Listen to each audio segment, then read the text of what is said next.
There's a time in his past when winning a small business award might have been unimaginable. Finding his next meal also unimaginable. The statewide award for being a small business leader wasn't in his future until it was. Here's the 2021 Small Business Week Entrepreneur of the Year Award presented by the Indiana Small Business Development Center. He's a small business owner and associate pastor in Lafayette, Indiana, received his Bachelor's of Science in ALS from Purdue University in 2005. And since that time, he's opened 2 locations of his company, Premier Detailing and Wash in Lafayette and Kokomo. He'll tell you a lot about that. He's also one of the 4 local owners of Legacy Courts Adult Youth Sports League. Anybody been there? Legacy Courts League? People play there. All right. With 4 full-size hardwood courts for volleyball and basketball. He opened Premier Auto Detailing and Wash in 2008 as a way to share God's word and help others. His business is built on 2 pillars: servanthood and trust. He continues to make contributions to the local economy and community to make it a better place for everyone. We had students in this class research you and write that introduction. So, he's quoted as saying, if his story can inspire others, I'm going to tell it. I still have a bit of shame when I say what I used to do 20 years ago, or what I used to be 20 years ago, but I'm going to tell it because there's another Dante Wilburn that might be in the system that needs to hear that they should come out. He created his 3 philosophies of thinking. This is what helped him become and stay successful in owning his businesses. Broke it down to 3 S's. The first one was I had to see. I had to look in the mirror and get serious with myself. The second thing I had to do was shift. The shift is doing the hard work, waking up every single day, trying to become better than the day before. The last thing I had to do was sustain. You can't just see your flaws. You can't just shift your flaws. You have to be able to keep who you are forever. But I'm not going to be the one, or I'm not, this is me talking now. I'd rather have the governor introduce. Employer training grant programs continue to move more Hoosiers into higher paying jobs and increase the number of people achieving a post-secondary education. Since 2017, more than 52,000 Hoosiers have enrolled in our Workforce Ready program. And those who earned a credit saw an average wage gain of $6,800 a year.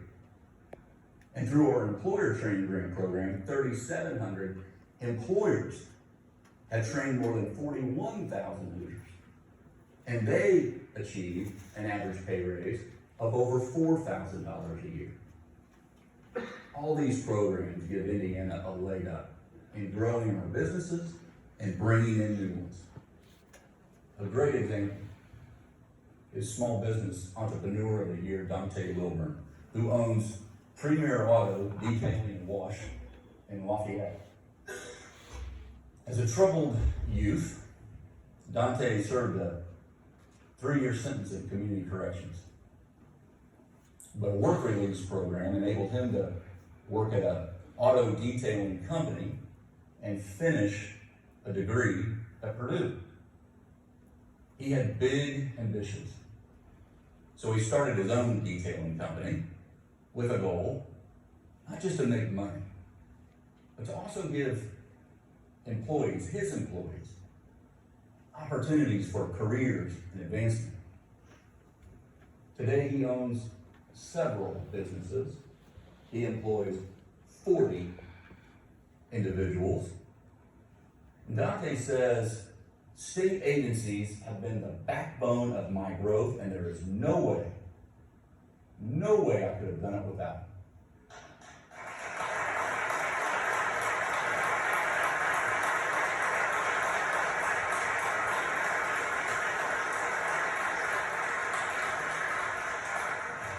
We want more Dante Wilburns and more Hoosiers to have greater opportunities to succeed. Dante, thank you for making a difference, and thank you for joining us tonight.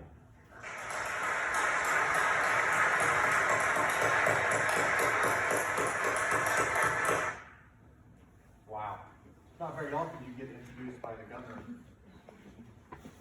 Can I have permission to use this picture as a background just for a moment? Yeah. Okay. All right, for your side? Is there any way you could cut to my side? That'd be great. Hey, how you guys doing? All right, it is like, okay. So I can't do the mask thing, so I need you two to back up. I need you to roll around there. Good, back up. You sure? Okay, all right. So listen, it is what time? 6:45. So I need you guys to make sure you're awoke for this, because I literally just went from all kinds of business things I was in to rush over here to be with you today. So I need your excitement. So I need you guys to give me a big yee-haw. Okay? Now I'll count to 3. I need a big yee-haw. Now I don't care if you like country or not, all right? But we're going to do it today, all right? And if you don't say it, I'm going to call you up front to talk with me in front of the class. All right? So 1, 2, 3. Yee-haw! It wasn't good enough for me. All right, so next time I'm going to say 1, 2, 3. I need it louder. Come on, give me some energy. 1, 2, 3. Yee-haw! All right. That was good. My name is Dante Wilburn. Of course, you've seen the governor introduce me. Let's go to my first slide. So I kind of want to just show you kind of the introduction of me and thinking big. Go ahead.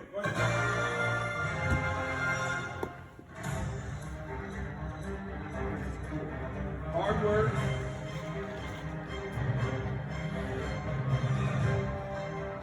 Window tinting. Look how dirty the cars are.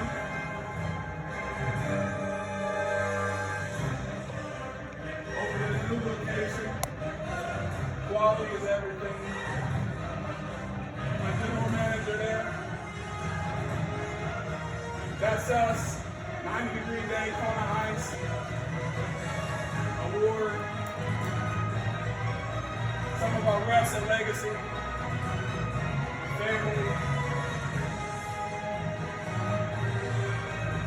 Governor. Hard work.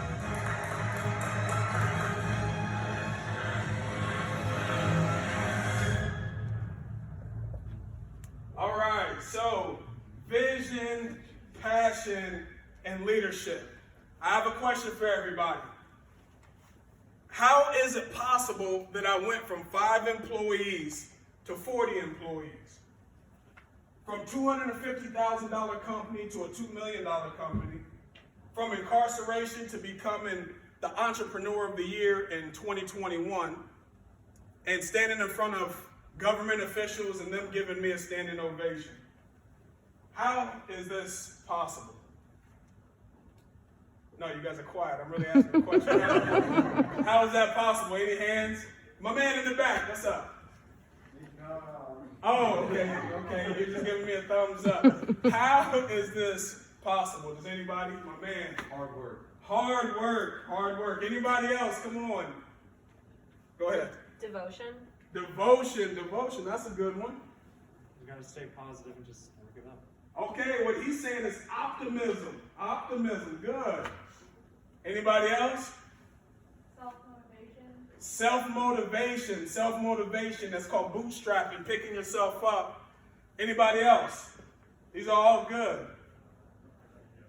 All right, I'm glad. Give a round of applause to the people that talked today. All right, good. I appreciate you guys joining in. So, if you've seen the end of the credits, that's where it all started for me.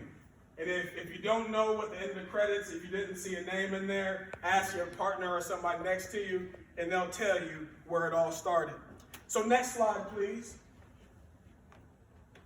So today, we're going to focus on vision, my story, the keys of wisdom that I learned from my story, and then building your network. Professor Woods was so kind to let me know that you guys are focused on building your network. Are you guys still on that, or are you past it? No, we're still working on You're that. still on it. All right, good. I'm so excited to talk about that. So first, let's talk about vision. Vision. Next slide. Keep going. Next slide. All right, look at this. I never want you to forget where there is no what? Okay. When I talk to you guys, you got to talk back.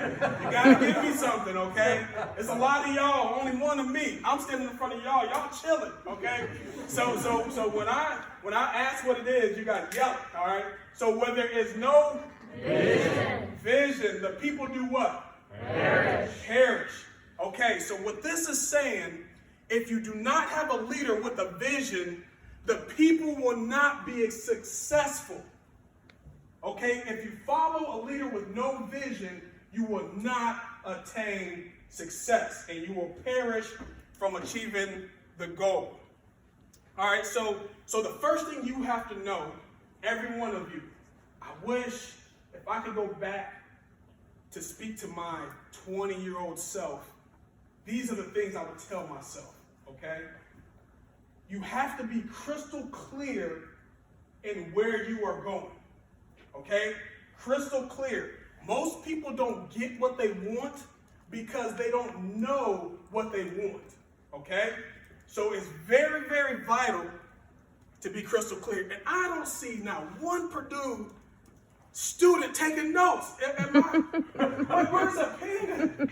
All right, They don't all use right. pens. You guys are so smart, you're keeping it all up here. Okay. All right. You're a lot smarter than me.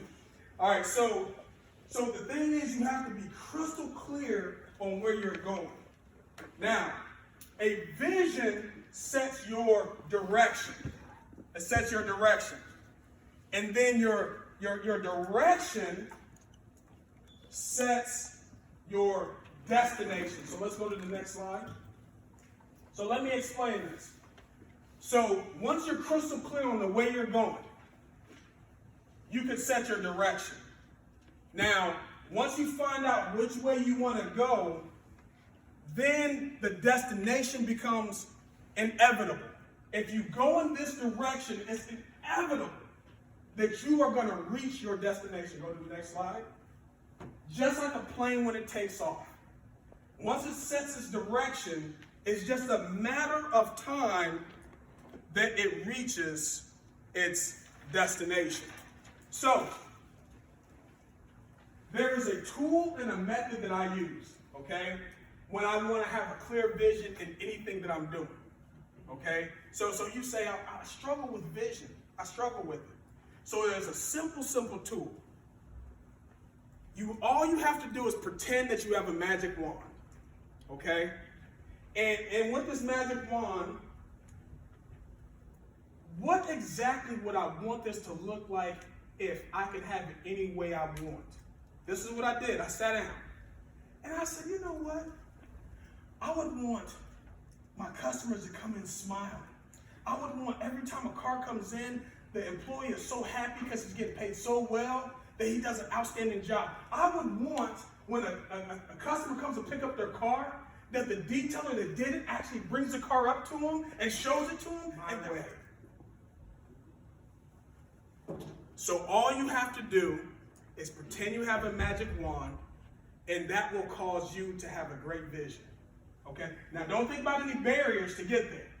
Okay? Don't think about the barriers. All you think about, if I could have it my way, what would it look like? So, that takes me to my story. Now, I'm not going to give it all to you. I just give you the 3-minute version because it's a long story. Okay? And I'm going to give you a link that you can watch it at the end. Okay? I grew up here in Lafayette, Indiana. I went to Klondike, Harrison, and Purdue University. Go Boilers. All right. Boiler up, hammer. Yeah. All right. Now y'all talking? Yeah, let's do this. All right, so I graduated in 2005, and when I was at school in Harrison, I'll never forget, there was a kid in the back of the class, just like this. We were in study hall, and I see him counting all these $20 bills. And I asked him, I said, man, how you get all those 20s? And he said, meet me after school and I'll teach you. 11th grade, he taught me after school how to sell drugs. Started out very small, started selling drugs, and then I found that it kept growing and growing and growing. I was getting more things, different things. And then I graduated from Harrison, went to Ivy Tech for a semester, and then came over to Purdue, but I kept selling drugs. I knew it wasn't going to be the rest of my life. It was just an ends to a means at that time. And so I graduated and went off to a great job. So I thought, well, in the midst of me doing this, I made a deal with myself and my girlfriend at the time that this is going to be my last drug deal. So I was gonna make my last drug deal. It was a big one, you know. I was gonna make $5,000 on one exchange. I was gonna bring one guy over, say, hey, here's this product. Hey, you take this. And I was gonna make $5,000. And you guys know how it is being in college. Like, I didn't have no money, right? So I'm thinking this is gonna be great. I can make $5,000. I told my girlfriend, this is it. I'm done. Well, when they showed up, they came. They had set me up to be murdered that night. My friend got shot 3 times that night. And the whole intention of them coming was to kill me that night. Okay? So after my friend shot 3 times, the police all come.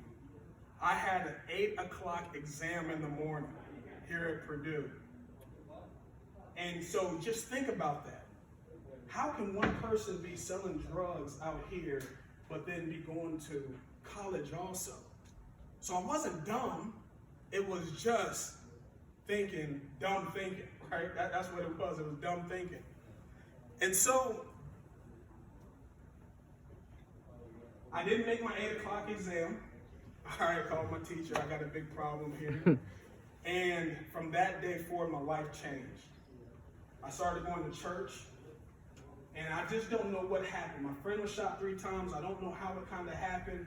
I don't know why they shot my friend like that. The guys that came up, 5 guys, they were gone. And then I heard word on the street as those 5 guys were never caught, and they were out to kill me because I can ID them. And then my friend that had the drugs that I was bringing my other friend to, he told me that him and his family are out to kill me also because their little brother got shot by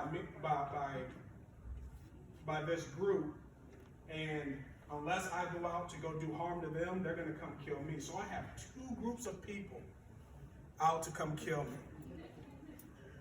So at that time, I didn't know what to do. I was raised by great parents. My mom owns a beauty salon for 30 years. My dad worked at Purdue for 30 years. And I was an embarrassment, I felt like. And I didn't know what to do. So I just figured I'd give my life to the Lord. So I gave my life to the Lord. I started going to church.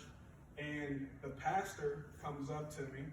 And my first question was, I heard in this Bible that you can move mountains. And I said, how come I don't see any mountains being moved? And the pastor comes in, gets in my face, and tells me that a mountain was moved in your life. He said, you should have been dead that night. And I was like, yeah. You know, I'm really kind of still really worldly at the time. My thinking was kind of all messed up. I said, yeah, anybody could have died that night. The next day, the paper comes out, murder plot. They set this whole deal up to kill me that night, and the payoff was going to be the drugs given to the people that came to kill me. So one guy, let's say it's 1, 2, 3, 4, 5, 6 of you. This guy right here, he makes a deal. He tells his 5 buddies and says, hey, if you guys come up and kill this one guy, the drugs that we take will be yours that you can sell. That'll be your payment. But you got to kill that one guy. That was the deal. Thank you, man. That was the deal that was made on my life that night. So like I said, I gave my life to the Lord, and I realized that I got myself in a horrible, horrible problem. 2, 3 months later, I'm going to school, I'm going to church, I'm trying to change my life. A knock comes on the door. My mom says, you're all over the news, and you have a warrant for your arrest. You're facing 8 years in prison. Get in the car with her. You remember this, right, Mom? Get in the car with her. First thing is, she's freaking out. I'm freaking out. Gotta go get a lawyer. And at this point, I'm suicidal, right? And I'm like, man, I just blew my whole life. I'm an embarrassment to everybody. I just want to end it. So I really dial in here at Purdue. Started really, really studying, listening to professors. I was very humble. And I got straight A's. And then what happened that semester, I got straight A's. I went before the judge. People in my case was sentenced to 60 years, 40 years, and 20 years. I was the last to be sentenced. And here I am going up before the judge. I'm the only Lafayette person here. I have straight A's at Purdue, only Lafayette person. So we negotiated my deal down to 3 years in community corrections. The judge didn't want to do it because he feels like he gave another person 60 years. He's not going to give me 3 years in community corrections. Really hard on me. I start crying when I went before the judge. I asked him what? For one chance. I said, Judge, listen, if you give me one chance, and I'm just bawling, right? I'm crying. One chance, I promise that I'll do right. Well, my pastor gets up there, he talks to the judge comes down, he says, okay, I'm gonna give you this one shot. He says, but if I ever see you again, it's over. So I go into something called community corrections. So you go to jail, but you get out to go to class. So I would come to classes like this, but I would have a badge underneath my shirt that had my ID to get back into jail. So I went there for 6 months. I actually graduated Purdue University with a cap and gown with my badge to go back to jail under my shirt. I asked the correctional officers on my graduation day if they would give me an extra hour.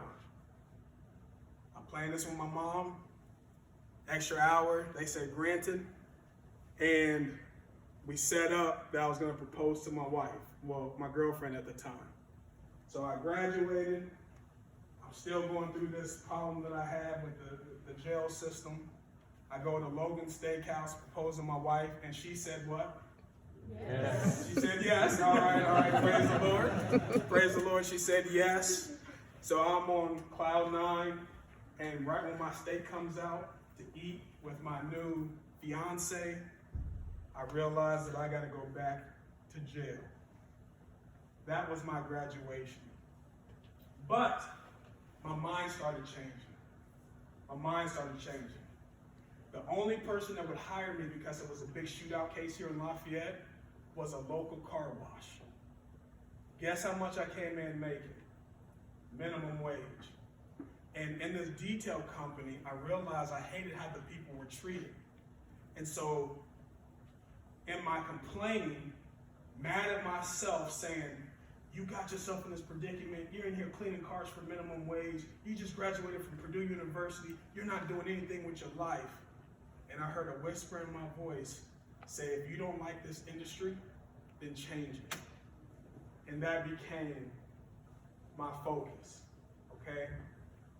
In the industry of auto detailing, I hated that cars were stole out of, and I hated that the employees made minimum wage and worked so hard.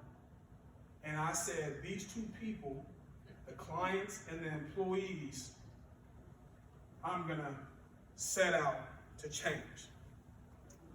So, with the magic wand, I started dreaming. I became the manager of the company. I ended up owning the company. We ended up starting a new company in Kokomo.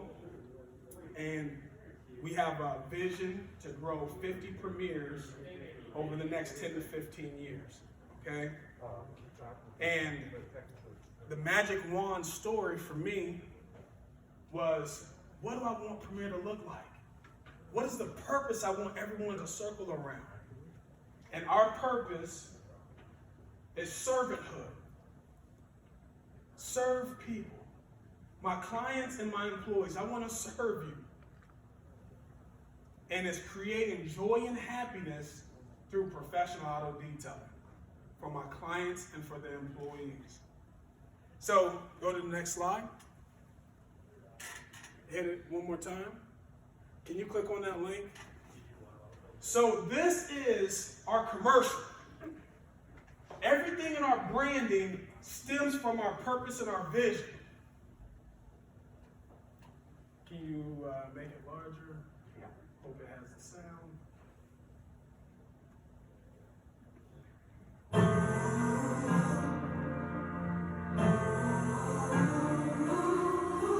I came into this industry, I hated it. Employees were underpaid and managers treated their employees poorly.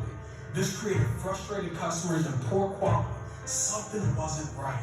In the midst of my complaint, I heard a small, still voice challenge me, "What are you gonna do about it, Dante?" I said, "Give me an opportunity and I'll change this industry." Our business is built on 2 pillars, servanthood and trust. Our team chooses to be here. This isn't just a job, it's a career. I don't want my employees asking, "What am I doing here?" but rather, "What am I becoming here?" Above all, I want to build trust with our clients. Through these windows, you will watch a team of professionals with over 100 years of combined experience use the best equipment in the industry. When you pick up your car, we'll walk around it together and make sure you're satisfied. Visit us on Earl Avenue in Lafayette today. A very strange day is coming. All right. So, do you guys see how the vision is incorporated with the marketing? Hey, you play at Legacy, right? What's up, man? I'm sorry, y'all. I just noticed him. That dude can hoop right there. All right, but seriously, have you guys seen how the vision and the purpose is incorporated in the marketing? Yes or no? Yes. All right, good. So, that's the thing. Get crystal clear. Know where you're going. Now, my story is a self-inflicted pain story, okay? It was nobody's fault but myself. Go to the next slide. You'll see that I put myself inside a hole, okay? And so the first thing I had to do is see. I had to see that all of my flaws got me to where I am at the bottom. And instead of committing suicide, why don't I see my flaws and get myself out of this hole that I got myself in, okay? Go to the next slide. So, after I see, then I had to shift. And shift is the hard work, day after day, working so hard to actually change your direction. To change your direction. So I'm sitting at the bottom of this hole with a ladder to get out, and I'm figuring out, how do I get out of here? Next slide. But what happened is, after I figured out how to get out of there, I had to sustain my focus for years and years. So after seeing shifting directions, I had to maintain this focus for years. Coming from the bottom and being on ground level and then climbing past ground level takes formation of habits. What did I say? Formation of habits. Say it one more time. Formation of habits. Formation of habits. That's why you come to Purdue. They're trying to form a habit in you, okay? So what habits were critical that I learned from being on the bottom to going up to ground level and then keep going up this ladder? Next slide. The habits that I formed, I want you guys to see this. This is worth you coming today. Okay? I didn't learn this till I was 36. They interviewed thousands of people and said, what are the most important things to people? And they call them the 5 F's. Okay? The 5 F's.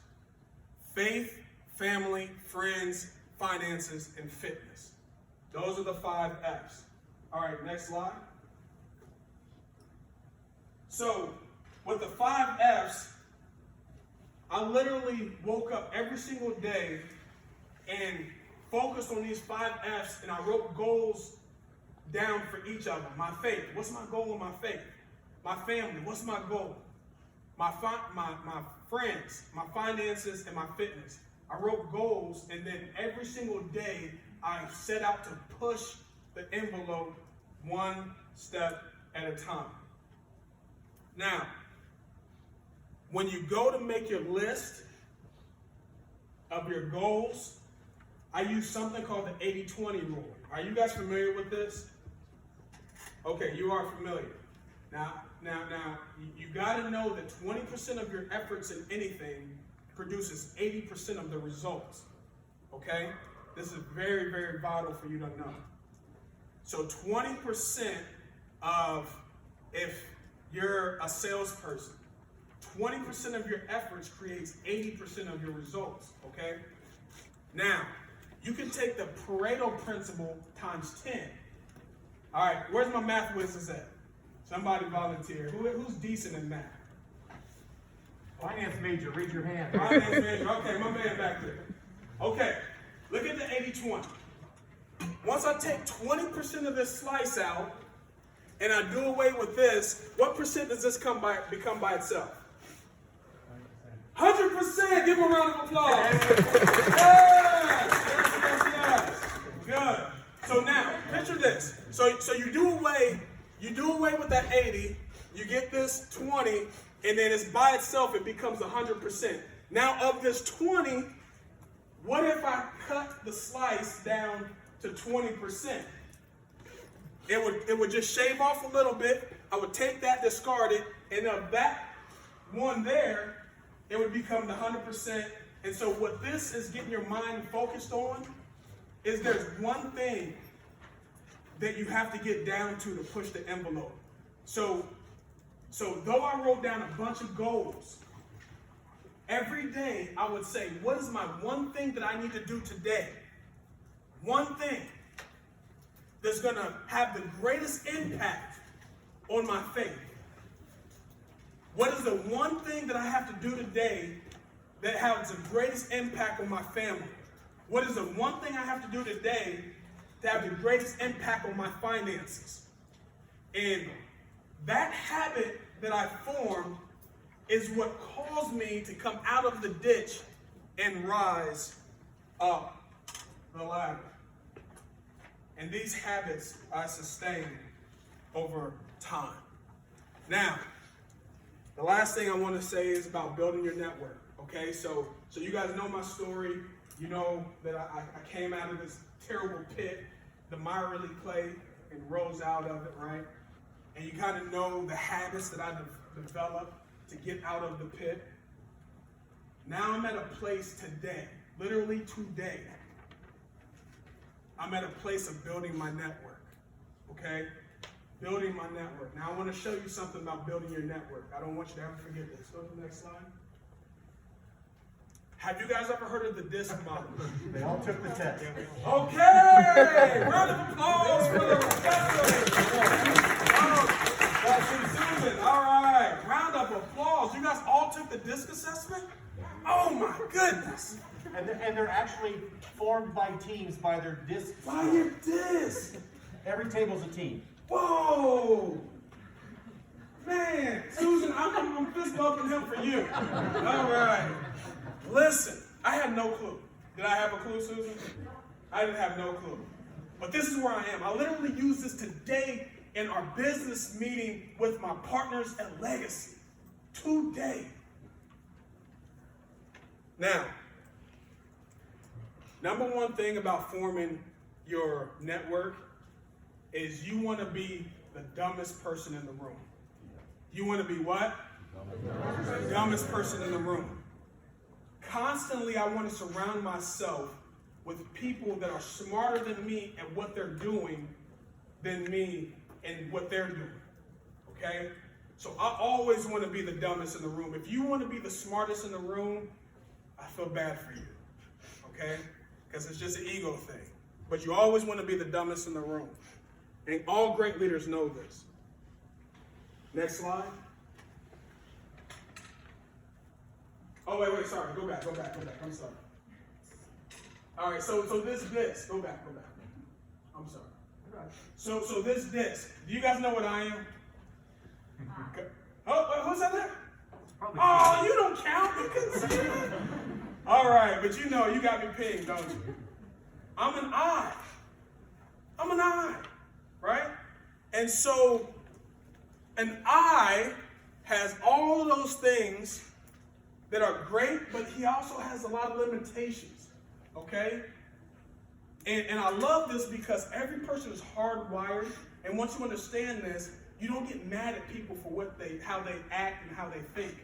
You realize they're hardwired up here different than you, and you need both of you to succeed. Now, who is an I? Put your hand up. All right, my eyes. Say whoop, whoop, whoop, whoop. All right, my eyes, you know, we like to have fun, all right? Now, the eye needs to be around a C, is what I have found.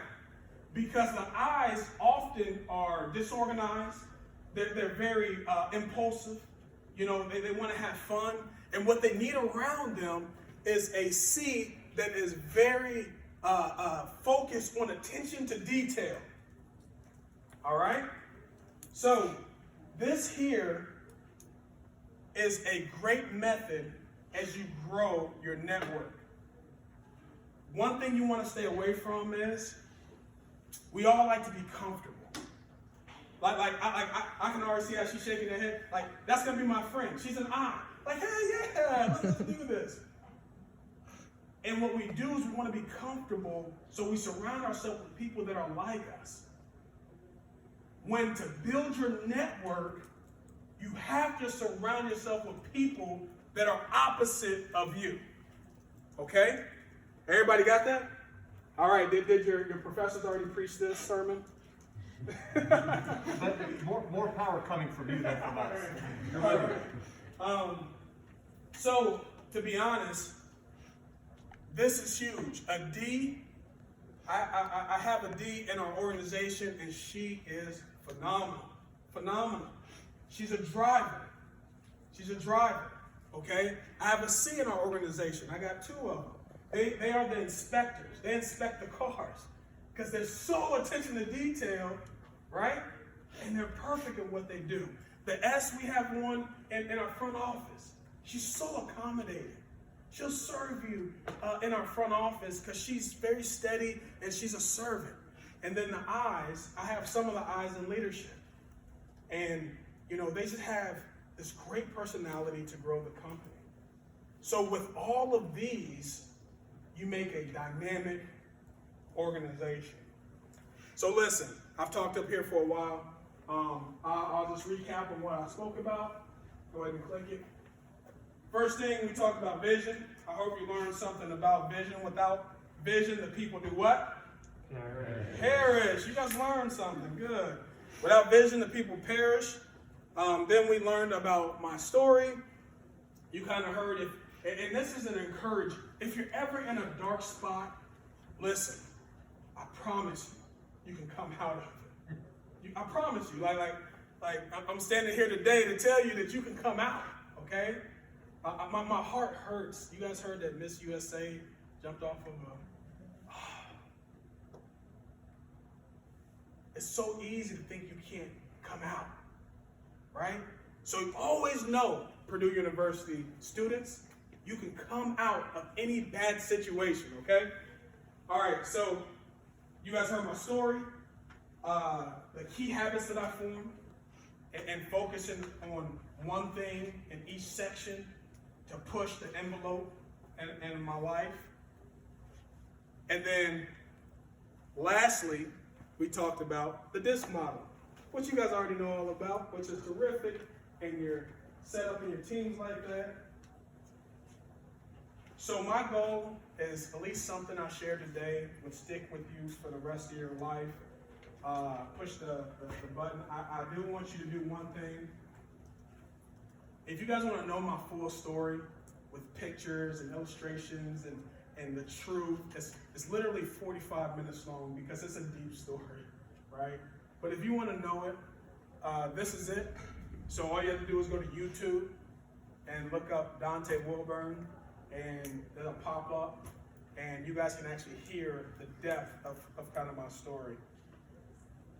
Hey, if you guys want to get in touch with me, they have my numbers, they have my email, and of course, you can always come to Premiere and say, hey, I heard this crazy guy speak one day, and I just want to see it. All right, that's all I got. Do you have any questions? We got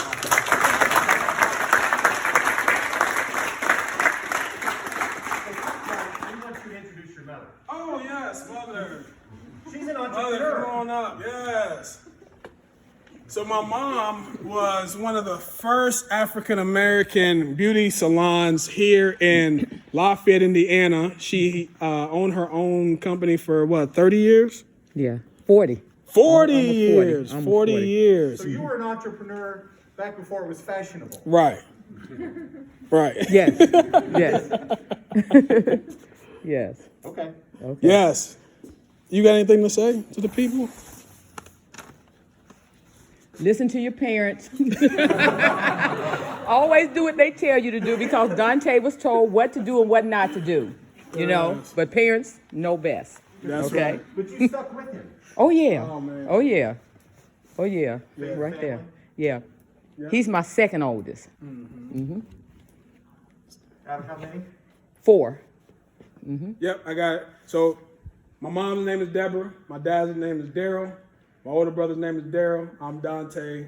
Then my little sister is Danielle. Danielle. Then Dion. And we had a dog named D. Yeah. Yes. So, thank you very much. Oh, Mom. no You really- problem. You're just as much of an entrepreneur. Thank you. Who's got questions for Dante? Good grief, we're scared to death of you. I told you I got that effect, man. What's going on? I got a question about legacy courts. So like we did the write up on you and I was researching you online and I saw that like is there gonna be a what is it, a minor league like basketball team? Oh, man, Lafayette so- or something like that? Literally, I just met with the mayor on this minor league team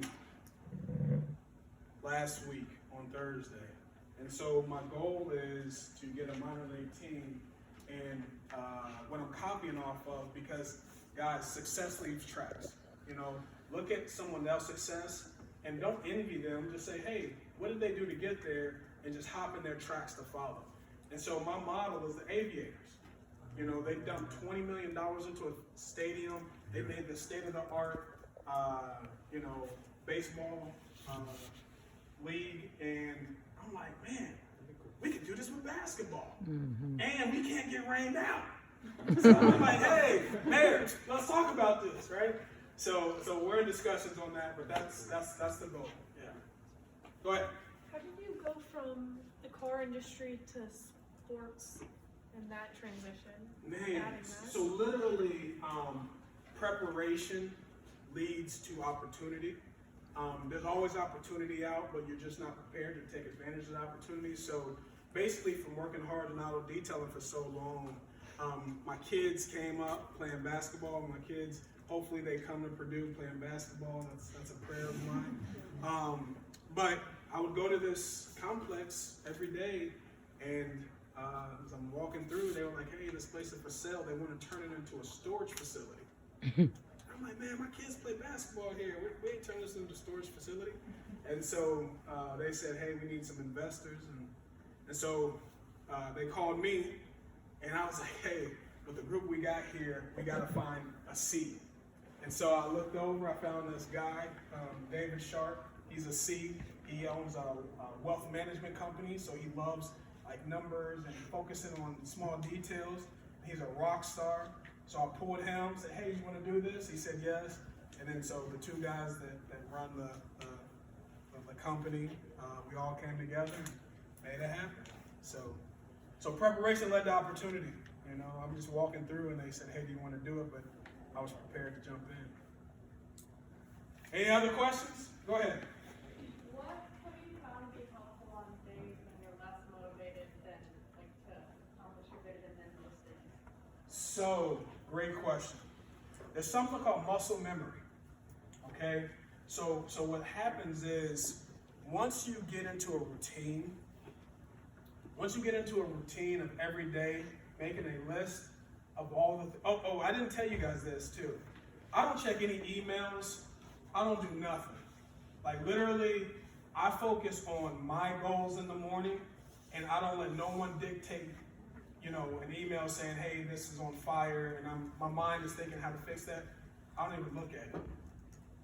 So once you create this muscle memory of accomplishment, of writing down the one thing to push the envelope every day, it's like if I don't do it, I'm going to be less motivated, right? Like that's the only thing I can say is like developing that habit is how I get through lack of motivation. Now, not every day do I feel good, but every day, same thing.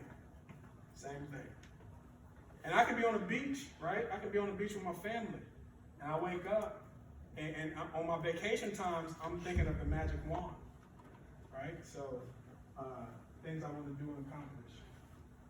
Does that help you at all? Yeah. Okay. Question? Any other questions? Go ahead. I know you talked about wanting to open more stores in the future, more of your premieres. Have you started actually implementing any more of those yet?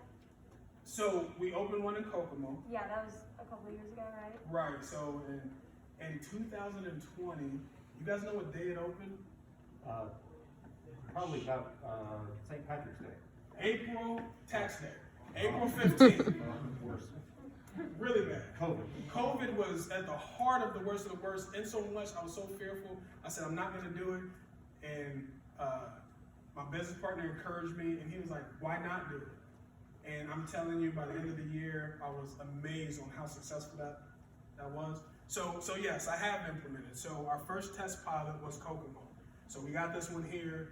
We wanted to see if the other one could work. And in the first year, the profits that was in the bank in Kokomo is the same profits it took me 5 to 6 years to get here on my first one. So I know that it's a duplicatable system because I was able to make it on the first year profitable. So now my next one that we're focusing on is Avon, and so that's our next goal. But yeah, so we're gonna keep That's on exciting. going. Yeah, that's really cool. Yeah. Any questions? Any more questions? Go ahead. What's the hardest thing about owning your own business? People. People, man. They're the most rewarding and the hardest because the different personalities are, you get in these challenging times where, I just had this conversation today, literally 3 hours ago. There's subjective decisions to make. So not everything is so cut and dry. So I believe one thing, he believes a different thing. Neither one of us are right or wrong. It's more of a subjective situation. But as a leader, I got to make sure that I make a decision, not best for the company, but also something that he can stay behind and keep driving. That's the hardest part, is making decisions with people and keeping them motivated without offending them, but then still staying true to what you need to do. So it's this big juggling act. So learning how to build a network is huge, and how people are wired is really big. Any other questions? That help? Okay. Yes. While we're on the topic of people, you stressed the importance of the disc model and all that. How did you know what role people played within that model? How were you able to make the team? Man, Did you ever take a disc test? I did. Yeah. I got them all on my phone. I can show you all the leaders on my phone right now. I just found out, like I said, that the girl in the front, she's an S. And so, trial and error, really. Trial and error. But it's just common sense, too. Like, a happy-go-lucky person that's disorganized needs a person next to him that isn't so happy and go lucky and is focused to details, right? Like that's, yeah. So trial and error. I wish I could say that I was super smart, but you're never the smartest person in the room, so. yeah, I'm the dumbest. Any other questions? Anybody else? Waller. Yeah, Hooper. Who's been the biggest influence on your life to like help you overcome? Man, great question. I'm gonna give you a high five when I see you on Legacy. I'm gonna hold your hand up like Rocky Balboa, man. Hey, listen, the biggest influence, oh my gosh, that's kind of like, my mom and my dad was probably the biggest because they've held a marriage for, how long you guys been married?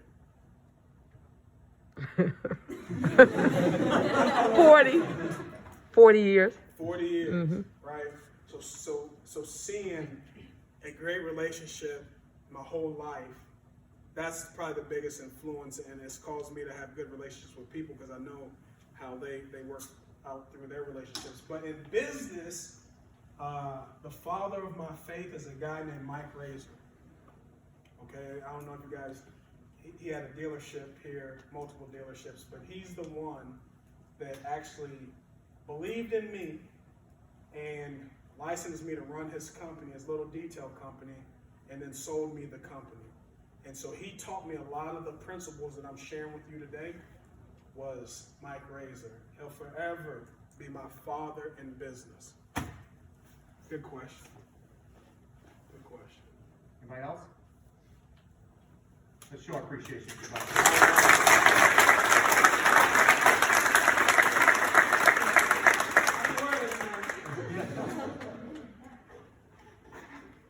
Wow. Man, I don't know if we finished class now.